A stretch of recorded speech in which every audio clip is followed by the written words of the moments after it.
तो गर्मी की छुट्टियां शुरू हो चुकी है और इसके साथ ही शादी विवाह का सीजन भी अब चल रहा है और ऐसे में ट्रेनों में भारी भीड़ भी हो रही है, जिसके चलते लोगों को सफर करने में काफी मुश्किलों का सामना करना पड़ता है।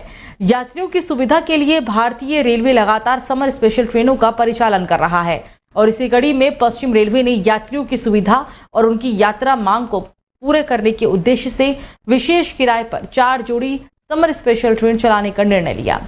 ट्रेन संख्या Bandra terminal Darbhanga special train ये मंगलवार को 30 अप्रैल को बांद्रा टर्मिनस से प्रस्थान करेगी और गुरुवार को 4:45 पर शाम को दरभंगा पहुंचेगी और इसी तरह दरभंगा बांद्रा टर्मिनस स्पेशल शुक्रवार को यानी कि 3 मई को दोपहर में 3 बजे दरभंगा से प्रस्थान करेगी और रविवार को दोपहर में 2:30 बजे बांद्रा टर्मिनस पहुंचेगी और ये ट्रेन दोनों दिशाओं में बोरीवली, वापी, वलसाड़, भेस्तान, चलथान, बारडोली, नंदुरबार, भुसावल, खंडवा, इटारसी समेत कई स्टेशनों से होकर गुजरेगी।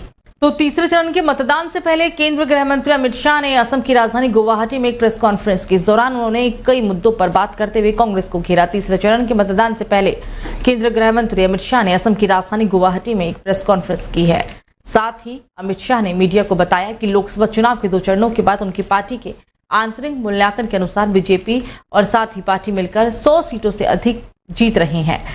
उन्होंने कहा है कि जनता के आशीर्वाद से उनकी पार्टी 400 के लक्ष्य को पार कर लेगी। इसी के साथ जेडीएस नेता प्रज्वल रेवन्ना मामले में भी उन्होंने पार्टी का रुख स्पष्ट करते हुए कहा कि बीजेपी देश की मातृशक्ति के साथ है।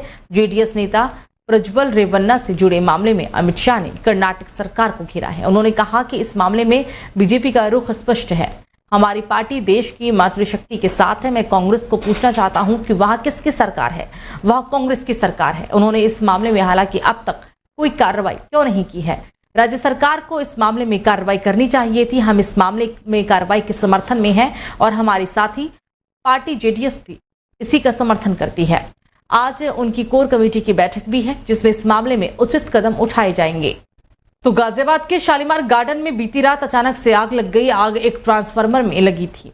दमकल विभाग ने फिलहाल आग पर काबू पा लिया है।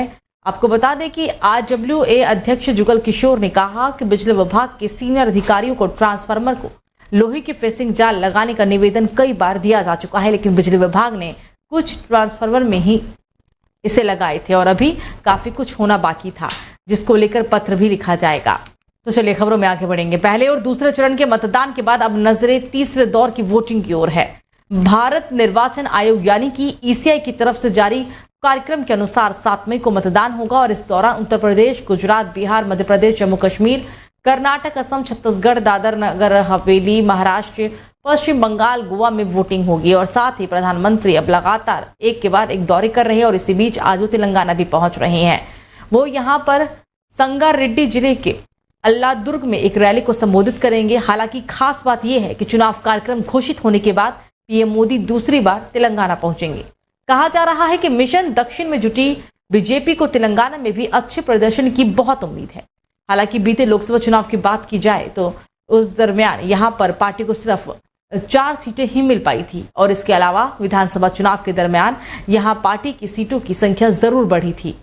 तो एमपी के मुख्यमंत्री मोहन यादव ने कांग्रेस सांसद राहुल गांधी पर तीखा हमला बोला है। उन्होंने कहा कि वो अमेठी की तरह केरल के वायनाड से भी भाग जाएंगे क्योंकि उन्हें वहां लोगों का समर्थन हासिल करना मुश्किल होता दिख रहा है। मध्य प्रदेश समेत देश के 12 राज्यों में 7 मई को तीसरे चरण की वोटिंग होगी। आपको बता दें कि तीसरे चरण में 94 लोकसभा सीटों में प्रचार के लिए बीजेपी कांग्रेस ने ताकत झोंक दी है और इस चरण के लिए बड़ी चुनावी सभाओं का भी आगाज हो चुका है। हालांकि इस बीच 30 अप्रैल को मध्य प्रदेश के मुख्यमंत्री मोहन यादव ने कांग्रेस नेता राहुल गांधी पर तीखा हमला बोला। उन्होंने कहा कि वो केरल के वायनाड से भाग जाएंगे। उन्होंने वहां लोगों का समर्थन हासिल करना भी काफी मुश्किल हो रहा है। आरक्षण के मुद्दे पर सीएम मोहन यादव ने कहा कि डर की भावना पैदा करना और वोट लेना कांग्रेस पार्टी का इतिहास रहा है। आरक्षण के मुद्दे पर कांग्रेस ऐसा ही कर रही है। आरक्षण के मुद्दे और संविधान में संशोधन बीजेपी और पीएम मोदी ने आरक्षण देने का काम किया, छीनने का नहीं। उन्होंने आगे कहा कि बीजेपी ने गरीब को आरक्षण दिया जिसे कांग्रेस ने नहीं दिया। पीएम मोदी ने आरक्षण देने का काम किया जबकि कांग्रेस ने इसे छीनने का काम किया है। तो राजनाथ सिंह से पूछा गया कि अब की बार 400 पार नारे पर आपकी पार्टी के कुछ नेता और विपक्ष कह रहा है कि संविधान बदलोगे इसलिए 400 पार चाहिए। इस सवाल पर राजनाथ सिंह ने कहा है कि संविधान बदलने के आरोप पूरी तरह से बेबुनियाद हैं। इस प्रकार की बात करने वाले नेताओं से कहना चाहता हूं कि राजनीति सच बोलकर की जा सकती है। सभी पार्टी को ध्यान रखना चाहिए कि जनता को गुमराह करके झूठ बोलकर राजनीति नहीं की जा सकती है। आंखों में धूल झोंक कर राजनीति नहीं हो सकती। जनता को झूठ बोलोगे तो आगे जाकर एक्सपोज होगी। आप देखिए कांग्रेस का क्या हाल हुआ है। पार्टी को अपनी क्रेडिबिलिटी खोना नहीं चाहिए। हमारी पार्टी की क्रेडिबिलिटी है, हम जो कहते हैं वो करके भी दिखाते हैं। आपको बता दें कि कांग्रेस नेता राहुल गांधी और प्रियंका गांधी के उत्तर प्रदेश से चुनाव लड़ने के सवाल पर देश के रक्षा मंत्री ने कहा कि दोनों को चुनाव लड़ना चाहिए। देर क्यों हो रही है, जहां से चुनाव लड़ना है चुनाव लड़े। साथ ही राजनाथ सिंह ने कहा कि हमारा उत्तर प्रदेश की सभी 80 सीटों पर जीत का लक्ष्य है। लोकसभा चुनाव के दौरान हो रही कम वोटिंग पर राजनाथ सिंह ने कहा है कि कम वोटिंग से बीजेपी को नुकसान नहीं हो रहा है। एक तो गर्मी के कारण लोग वोट डालने के लिए नहीं आते हैं, तो दूसरी तरफ नेता प्रतिपक्ष को समर्थन देने वालों में भी हताशा है। उन्हें पता है कि बीजेपी आने वाली है, ये लोग वोट डालने नहीं आ रहे हैं।